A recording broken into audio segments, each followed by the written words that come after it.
Пайгамбар саллаллаху алейхи ва салламдын жомарттыгы боюнча карам. Fi azimi karami sallallahu aleyhi ve sellem.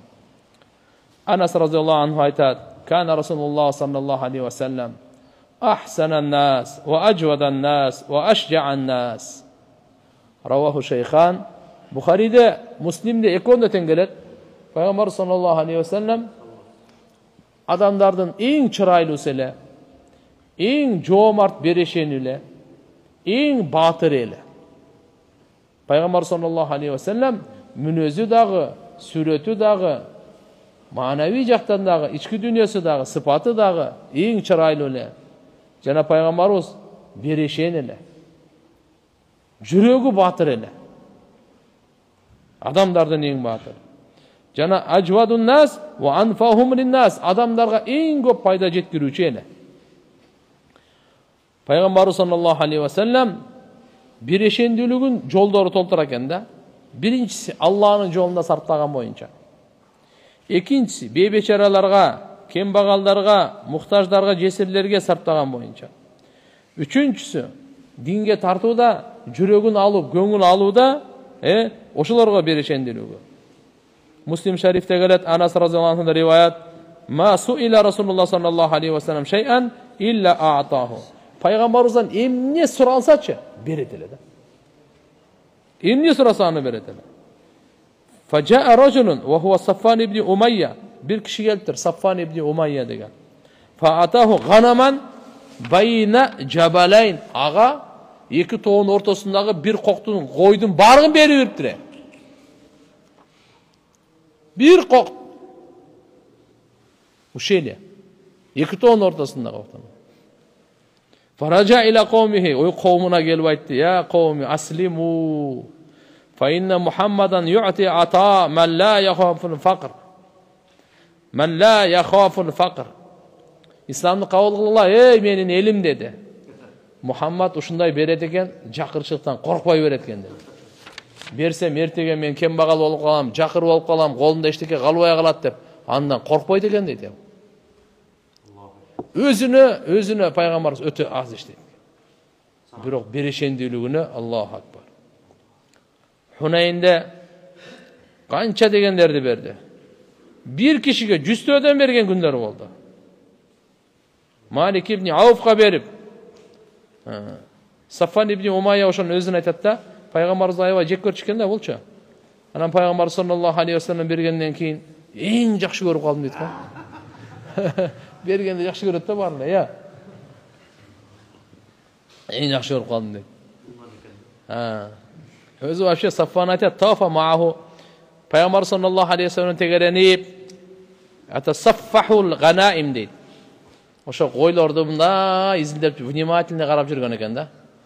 Kança koy gayerde ne var da Hunayn'de. İzmarra bi şe'bin mamlu'in iblan ve ganaman. Bir koktan ötüp barasa koylar, tölör, toltura. Fa a'jabahu ötecekti buğa. Fa ja'ala yanzuru ileyh. Gayra karaya başladı. Peygamber aytti: "A'jabak hada şe'b ya Aba Vahb." Ey Saffan, bu koktu sana jagып atabı dedi ele. Naam, ova dedi. Huwa laka bima fi. Emnesi olsa şu bardığı seniki dedi. Oşundan keyin bunu aytat. Eşhedü enneke Rasulullah ma tabat bi hada nafsu ahad qattu illa nafsu nabi. Bunday berişendülükті paygambar gana kıla alat dep kübөлük berip İslam'ı kabul aldı da. Bundaydı paygambardan başka hiç kim kıla albaydı. Peygamber gana kıla alat dep. Peygamber sallallahu aleyhi ve sellem berişendülüğünden emneni sorasa beretele hatta la yapqa indahu şey özünde eşteke kalvaganга çeyin beretele. Tirmizi'de rivayet var. 90.000 dirham geldi. Bir boyranın üstüne koyup koydu dağı. Oşunu soraganlarga bere verip bardığın tügöttü. Abu Said radıyallahu anhu'dan rivayet. Ansarlık bir adamlar Peygamberimize gelip soraştı, Peygamberimiz berdi. Dağı soraştı, dağı berdi. Dağı soraştı, dağı berdi. Eşteke kalgan yok. Anam Peygamberimiz aytdı. Ma yakunu indi min hayr falan addahirahu ankum. Менде кандай гана нерсе болбосун, мен силерден жашырып алып калбаймын деди. Эч качан. Эч качан анда алып калбайм. Ома ястафиф юаффихуллах. Ким өзүн таза кармаса, Алла аны таза коет. Ома ястагни югнихуллах. Ким башкаларга кажетін көрсөтпөсө, Алла аны бай кылат. Ома ятасаббар юсаббирхуллах. Ким чыдамкай болсо, сабыр кылып чыдаса, Алла Таала аны сабырдуу кылат. Ома утия ахадын атаан хува хайрун лаху ва аусау минас сабр. Адам баласына сабырдан өткөн жакшылык, сабырдан өткөн кеңдик берилген эмес дейт. Эң жакшы ушу эгерде башына кандай бир кайгы, сыноо келип калса, сабырдуулук кыла турган болсо, андан өткөн, Алланын ыраазычылыгы үчүн ким сабыр кылганды үйрөнсө, андан өткөн жакшылык жок экен да. Андан кең нерсе жок. Андан кеңдик, дем жүрөгүнүн кеңдиги, дүнүйө ахиреттин кеңдиги, андан башка жок. Пайгамбар саллаллаху алейхи ва саллям бирөөгө бир нерсе бергенде өзү берет эле, эстегенде, унутуп калбайын. Бергенде бирөөгө кайрымдуулук кылып атканда, жардам берип атканда, зекет, үшүр, садака, белек, оң кол менен. Кайсы кол менен экен? Оң кол менен бергенде сол колу көрбөй калса, билбей калса деген риваяттарда келет. Оң колу менен берген, оң кол ата ямин деп келет да. Ушундан уламалар айтат, мондай иштерди оң кол менен бериш керек экен. Сооптуу, жакшы иштерди кандай? Оң кол менен. Акча бергенде дагы, нерсе бергенде дагы оң кол менен. Бизде шашып мындай бере беребиз го, бирок оң кол менен. Аллаху акбар. Пайгамбарыбыз өзү берет эле, бердиртпей. Пайгамбарыбыз мындай бирөөгө берип, мен жактырбай анан кийин сен берип койчу деп, жок, өзү берет эле кол менен. Азыр мен сахабанын атын унутуп калдым. Бирок машаалла дайыма өзүнүн колу менен берет эле. Анан кийин көзү эми картайганда, карылыкта көзү көрбөй калып, анан өзү жип тартып койгон эле. Эшикке чейин. Эшикте бир себет бар экен. Нан, алма, нерселерди коюп койгон. Эшикти такылдатып эле бир тилемчи келсе, ошол жипти кармап барат экен дагы. Келип анан берет экен да. Балдары, неберелери, ата, эмне кыйналасыз? Бизге айтып коюңуз, биз деле берип коебуз десе, жок. Пайгамбарыбыздан укканмын. Ким өз колу менен садака берсе, Алла аны жаман өлүмдөн сактайт дегенди. Жаман өлүмдөн сактайт деген риваят келген. Өз колу менен берген садака. Көз азы, көз көрбөйт да эми, көз азы. Сокур киши да. Узактан ушинтип атайшы бир жип байлап койгон ди. Барып барат да, ошол жерде себет ушундай бир идиште алып, анан ошол бечаралар тилемчилерге берет экен да. Ошон үчүн туугандар, бирөө Алланын атын атап сизден сурасачы, дин соолугу жакшы болсо делечи, сиз аны териштирбең. Лев Толстой чыкпайсың сен, Жокса сен жүктөбөйсүң, ташка төртпөйсүң, бутун колуң жакшы болгон, тияк-бияк депчи. Мисалы, адамдар бар да. Сен каяктан билесиң анын боору ооруйт экен? Же көрүп атасыңбы? Же мындай көзүң көрүп турабы, сен узисиңби сен, бардың көрүп турат. Эмне кыласың? Бергиң келбейби? Ассаламу алейкум. Бербей эле кой. Бирок тигини какпа. Тиги тилемчинин жүрөгүн оорутпа. Бул бай, анан тигиндей да аркасына түшүп алабыз да. Бергениң 2 сом. Айтканың эме бул жерден эме Аллаху акбар да. Ошон үчүн эгерде мейли жүрөгүң каалабайбы, ушул ден соолугу жакшы болсо кайра-кайра сурай берет деп атасың да, тегеле кой. Ал ошо сөздөрдү айтпай эле, жок бербей эле, бул жакты карап эле, зикир кылып эле өтүп кетпей, машина мененби, башкасы менен. Бирок какпаңыз такса, сураныч. Кээде ушундайга попал болосуң, биздин сөз менен айтканда пачагың чыгып кетет анан. Bir teskeri деген жүрөгү дуа кылып калса, ошого попал болуп калсаң, сен аны кемсинткен, ой, андайдан Кудай сактасын, коркуш керек экен. Ар кандай болуп калышы мүмкүн да. Биз билбейбиз да таксыр. Биз билбейбиз да. Биз эч нерсесин билбейбиз да. Гайыпты билсеңиз анда айтыңыз. Ошон үчүн могу тилемчилер да кандай болбосун, Аллахнын атын сурап келсе, берип кое бериң. Бирок бергиңиз келбесе, ишенбесеңиз, жүрөгүңүздө жана башка нерселер болсо, аны какпай эле өтүп кетиңиз. Бербей эле коюңуз, бирок какпай эле өтүп кетиңиз. Кандай деп эми кыскасы пайгамбар саллаллаху алейхи ва саллям ким гана сурабасын, Аллаху акбар, бербей койгон эмес экен. Өзү берет эле дейт. Ибн Саад Зият ибн Маула Яш ибн Аби Рабиядан риваят келтирет, айтат: "Хаслатан кан ла якилухума Расулуллах саллаллаху алейхи ва саллям ли ахад." Эки касиет болгон. Пайгамбарыбыз бирөөгө дагы ошол эки касиетин берген эмес дейт да, таштап койгон эмес. Так, некен? Ал-вуду минал-лейл, түндөсү дарат алып, хатта якум, намаз окуган. Ва-саил якум саллаллаху алейхи ва саллям хатта ю'тияху. Экинчиси тилемчиге. Ушу экөөнү өзү кылат эле. Өзү дарат алып намаз окуйт эле, жана тилемчиге өз колу менен берет эле дейт. Өз колу менен берет эле. Ошон үчүн иншалла өзү күн сайын кичине садака берип турушубуз керек. Күн сайын. Кичине бир сындырым нан болсо дагы, бир курма болсо дагы, балдарга дагы үйрөтөйүн кичине, бар бер. Аз-маз тыйын берип коюң, берсин. Кичине балдарды иштетиңиз, канча иштеттиңиз? Түшкө чейин иштедиби бүгүн? Каникулда. 500 сомду бериң. Дагы 100 сомду она садака бересиң, бар. Кичине берсин балдар. Садака берсин, биздин аялдар көбүрөөк берсин. Пайгамбар саллаллаху алейхи ва саллям айтат эле.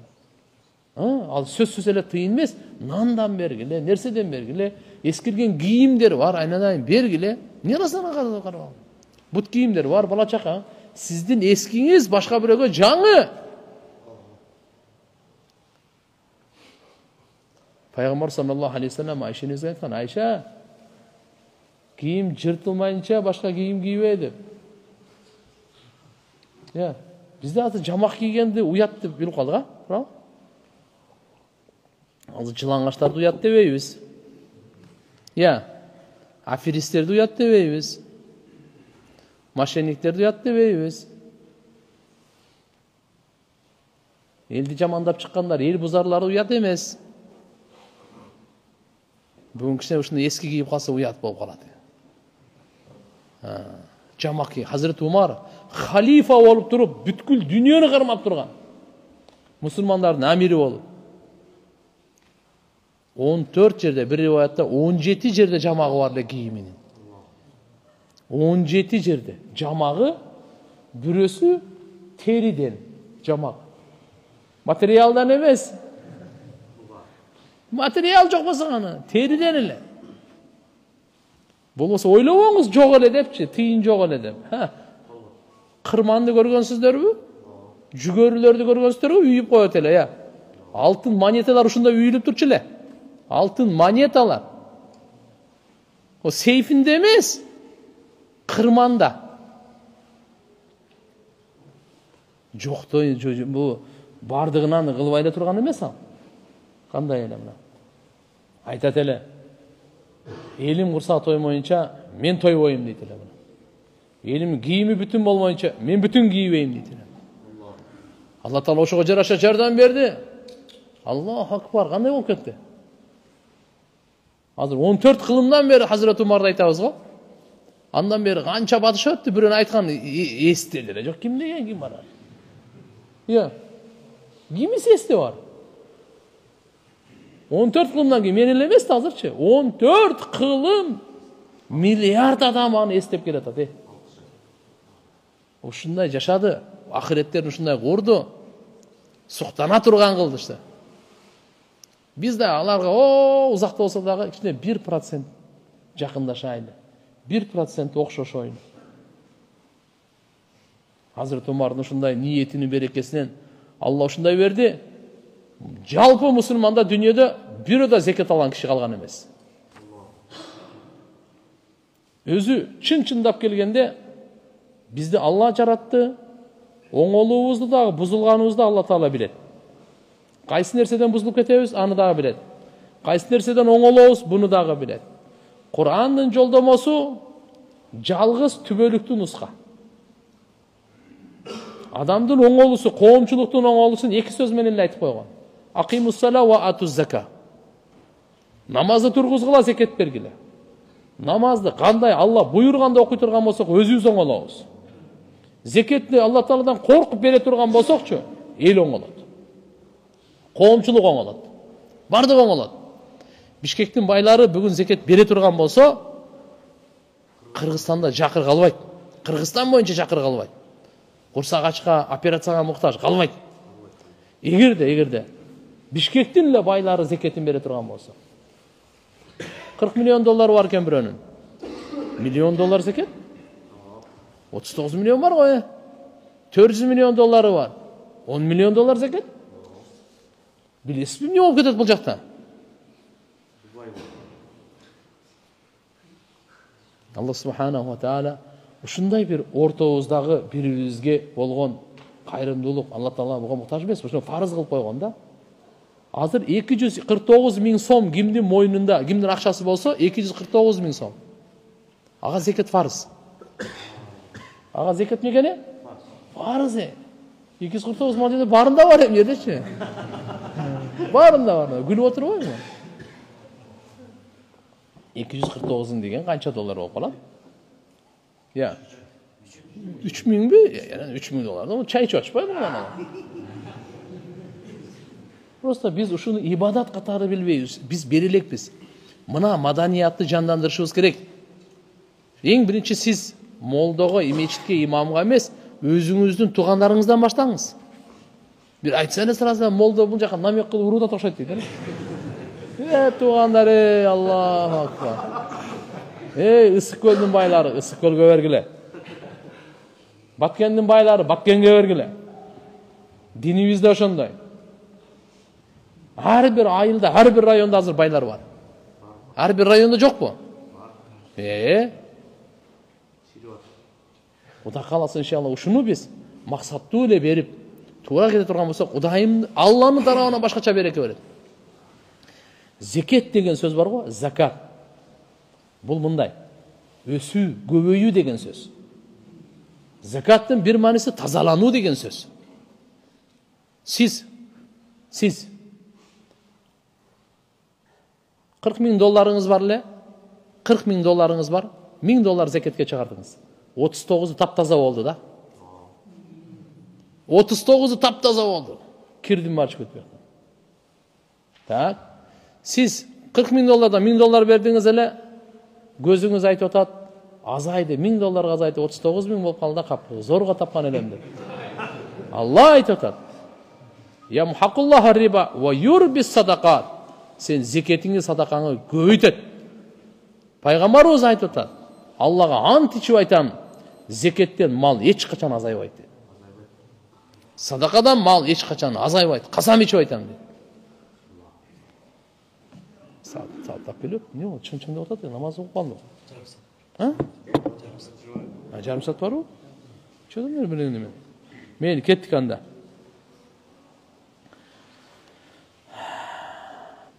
Субханалла, пайгамбар саллаллаху алейхи ва салламдын жомартты берешендүүлүгүнөн. Эгерде эч нерсе жок болуп калса, бирөө сурап келсе айтат эле, сен карыз ала бер, мен атымдан мен берем дейт эле мына. Өзүндө жок болсо. Абу Дауд Байхақида риваятында келет. Абдулла Хуазни радиаллаху анхудан айтат: "Лақиту Билалан." Билал разиаллаху анху жолугуп калдым дейт да. Фақулту я Билал. Билал деп айттым дейт. Хадисни, бир хадис баян кылчы мага. Кайфа канат нафақату Расулилlah саллаллаху алейхи ва саллям, пайгамбарыбыздын нафакасы берген, сарптаганы кандай эле деп Билалдан сурады. Себеби Билал разиаллаху анху башынан пайгамбарыбыз өткөнгө чейин пайгамбарыбыздын мал мүлкүн ошо сарптайт деп. Мираштан келгенден кийин дагы эмне деди? Билал, этек карма деди. Алып кел. Аялдарга келди, пайгамбарыбыздын насааты айтып, "Ай, дозоктон көпчүлүгүңөр дозоктон көрдүм. Силер садака бериле дегенде аялдар ошо шакектерин, мына сөйкөлөрүн тек ошондо материалды көтөрүп жүргөн Билал болчу да. Билал разиаллаху анху ма кана лаху шей айтат. Пайгамбарыбыздын сарптаганы кандай эле десе, суроо үйрөтпайбы? Эчтекеси жок эле дейт. Анан эмне? Ва кунту ана аллади ания залика мин. Ушунун мутавалли жоопкерчилиги менин де болчу дейт. ana mutawalli amra amalihi. Пайғамбар саллаллаху алейхи ва салламдың мал мүлкін жоопкершілігі мен, пайғамбар зат етілі, мынаға сарпта, ошының бардығы мен сарптап жүрер. Так, munzu ba'asahullah subhanahu wa ta'ala hatta tuwfiya. Пайғамбар аны пайғамбар, Алла Таала пайғамбар қылып жібергенден дүниеден өткенге чейин ушу иш менің мойнымда болды. Ва кана алейхиссалату вассалам ида атаху al-insan musliman faraahu ariyan ya'muruni fa antaliqu fa astaqridu fashtara lahu al-burdata fa aksuhu wa ut'imu. Bir müslüman gelip alsa giyimi жоқ. Maqul bu. Пайғамбар sallallahu aleyhi ve sellem мага буйрук беретеле дейт. Мынага кийим кийгизиле деп. Мен баратын элем дагы карызга алатын элем сатып алып туруп, буга кийим кийгизип, курсаган той козотон элем дейт да. Tirmizi şerifte gelet Umar ibn Hattab radıyallahu anhudan bir kişi Peygamber sallallahu aleyhi ve sellem'e gelip soradı. Bir nese bering dep. Peygamber sallallahu aleyhi ve sellem ma indi şey. Mende eşteke albay kalıptır bereyin desem. Ha dedi. Sen bara benim moynumda olup meni satıp alıver.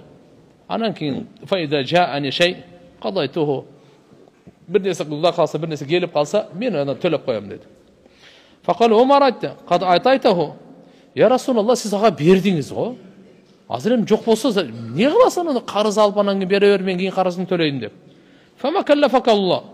Sizde bunda жоопту kılgan emes go buga dedi. Ma la taqdir aley. Siziniz kolunuzda жоқ nersege жоопкер emessiz da. Жоқ bolsa жоқ da.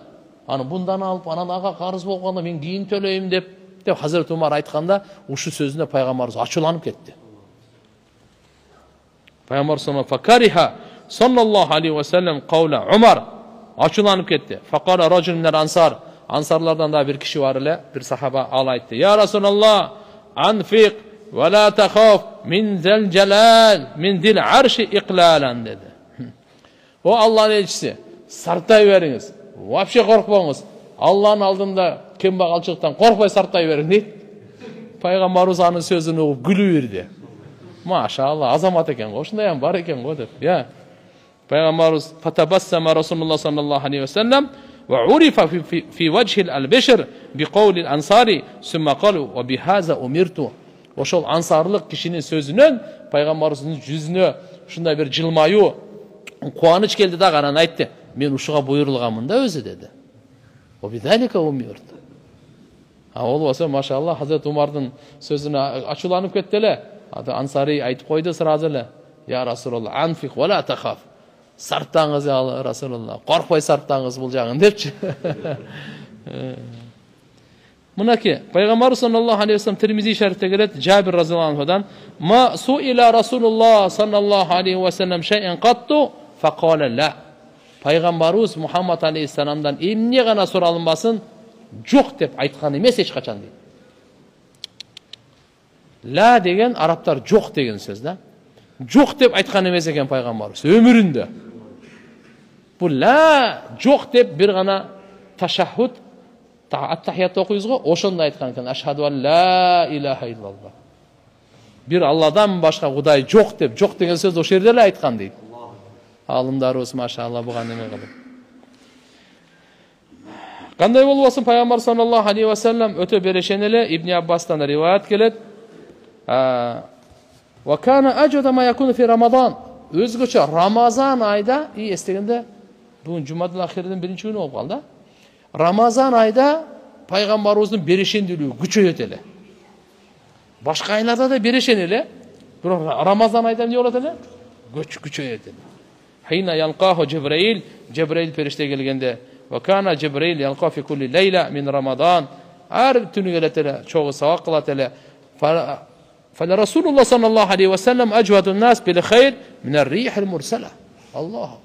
Peygamberimizin jomartlığı, bereşendiliği, kol açıklığı.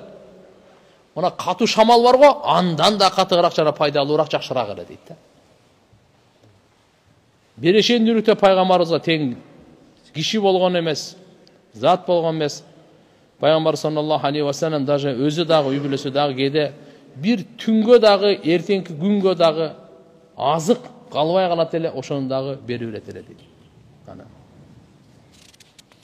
Albatta, qiynalgan uçurda, açıqa kalgan uçurda Peygamber sallallahu aleyhi ve sellem için taş menen baylap alat ele. Себеп ошол убакта таш менен байлап алса, кандайдыр таштын муздагы ашказанга барып, ашказанда эчтеке жок болсо кайнап кетет экен да, ысыпчы. Бири-бирине жармашып калган коркунуч болот да. Ошон үчүн мындай жармашып калбаш үчүн таш байлай бериши керек. Мына ошондой күндөр менен эң улуу зат, ааламдын мээрими туугандар өткөргөн.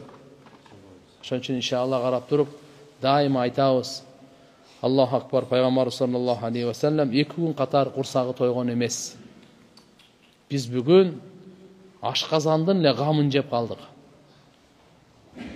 Тамак жеген бар го. Тамак жегенде биз айвандарга окшошобуз. Тамак жебегенде периштелерге окшошобуз. Ошон үчүн эми окшонууну кимге окшошойлу, ал жак тандаңыздар эми өзүңүздөр. Чогуу тандайлы. Мейли. Бирок ошо тамак үчүн урушуп, тамак үчүн жаңжалдашып, тамак үчүн андай барбашыбыз керек да.